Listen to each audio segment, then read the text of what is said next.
Shri Ramdas ji Tadas. Sir नमस्कार। नमस्कार। Sir आने वाले 22 जनवरी को अयोध्या में बहुत बड़ा महोत्सव किया जा रहा है जहां पे श्री राम जी की प्रतिष्ठापना की जा रही है। इस महोत्सव को लेकर अपने यहाँ वर्धा क्षेत्र में, वर्धा जिले में क्या क्या नियोजन है, आयोजन है, उस बारे में थोड़ा सा बताइए। ये देश के 140 करोड़ जनता और ये देश एक हिंदुत्व का देश है। सबकी भावना यही थी कि अयोध्या में राम मंदिर बनना चाहिए।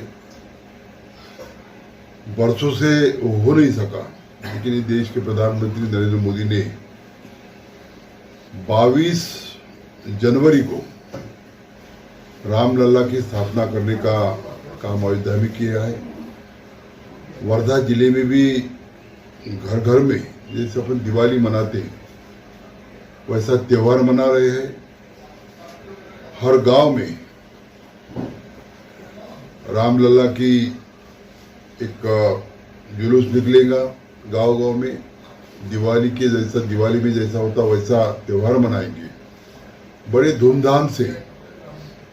ये राम लल्ला का जो स्थापना हो रहा है अयोध्या में वो बड़े धूमधाम से मनाएंगे, क्योंकि बरसों साल से जो एक भावना थी कि अयोध्या में राम लल्ला की स्थापना होना चाहिए, मंदिर होना चाहिए, वो काम 22 तारीख को हो रहा है। और इस देश के प्रधानमंत्री नरेंद्र मोदी ने ये काम करने के लिए पार्लियामेंट हो और मुसलमान भाई को साथ में लेके ये काम किया है। किसी का वाद विवाद हुआ नहीं, सबने अपने अपने बड़े मन से अयोध्या में राम मंदिर की स्थापना होगी और 22 तारीख का वहाँ पे रामलला की स्थापना होगी। 500 वर्ष पुराना सपना इस बार हिंदुत्व का साकार हो रहा है। सारी जनता इसमें जल्लोष करने जा रही है। आप इसे किस नजरिए से देखते हैं? देखो, ये देश पूरे वर्ल्ड में एक हिंदुत्व का देश माना जाता है और हिंदुत्व का देश मानते हुए इस देश के सभी भाई, चाहे मुसलमान हो चाहे हिंदू हो, वो उस दिन की राह देख रहे थे। और जब ये मंदिर की स्थापना हुई तब कोई वाद विवाद हुआ नहीं। मुसलमान लोगों ने भी बड़े मन से वह स्थापना करने के लिए कर दिया है।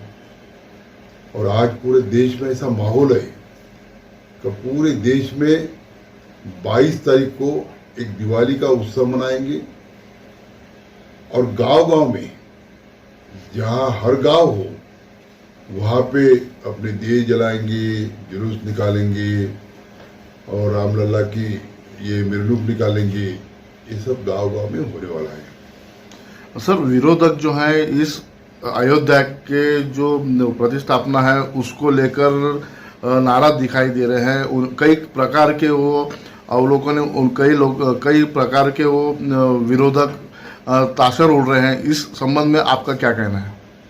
विरोधक को दूसरा काम ही नहीं कोई, क्योंकि जो अच्छा काम हो रहा है उसको विरोध करना उनका काम ही है। दूसरा विषय उसके पास नहीं है। 60 साल में कांग्रेस में ये देश में जो हुआ है, ये आपने देखा है कि जो 60 साल में देश में नहीं हुआ वो 9 साल के इसमें ये देश के प्रधानमंत्री नरेंद्र मोदी के नेतृत्व में हुआ है। और यही विकास का एजेंडा लेके हम लोगों के सामने जाएंगे 2024 में। और 2024 का यानी 400 एमपी हम चुन के लाएंगे, जो इतिहास में तीसरी बार फिर से ये देश के प्रधानमंत्री, फिर से नरेंद्र मोदी प्रधानमंत्री बनेंगे।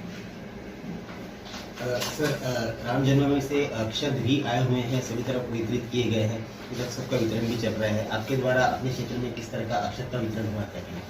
हमारे तो कार्यकर्ता गांव-गांव में गए, घर घर में गए, सबको एक आह्वान किया कि इतिहास गवाह है, 300 साल 400 साल जो हुआ है, जो हुआ नहीं वो 22 तारीख को होने वाला है। और एक दिवाली करके अपने पूरे घर में मनाना चाहिए। और लोग भी तैयारी में है, लोगों की तैयारी होगी अभी।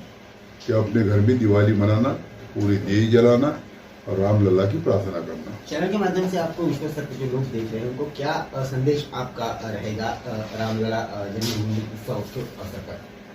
देखो, देश हिंदुत्व का देश है और बहुत पुरानी मांग थी। बहुत से कार सेवक वहाँ पे शहीद हुए, बहुत से कार सेवक को मारा गया वहाँ पे। बरसों ने बरसों ये काम चला है। आखिर कोर्ट ने इसका निकाल दिया है और कोर्ट ने निकाल देने के बाद ये देश के प्रधानमंत्री नरेंद्र मोदी ने वो पार्लियामेंट में लाके इनका अम्प्लॉयमेंट करवा दिया है। और अभी ये 22 तारीख को जो सपना था ये देश के लोगों का, वो सपना पूरा होने जा रहा है। उद्धव जी ठाकरे इन्होंने भी कई अलग अलग परिभाषा में अलग अलग अपने विचार इस श्री राम प्रतिष्ठापना पर रखे हैं। कभी कहते हैं कि हमको निमंत्रण नहीं मिला, कभी जनता के बीच जाकर कुछ अलग बातें करते हैं। उनके जो दिमाग है थोड़ा सा स्थिर नहीं है, ऐसा अपने लोगों का कहना, क्या कहेंगे? क्या उद्धव ठाकरे ने अभी हिंदुत्व छोड़ ही दिया है?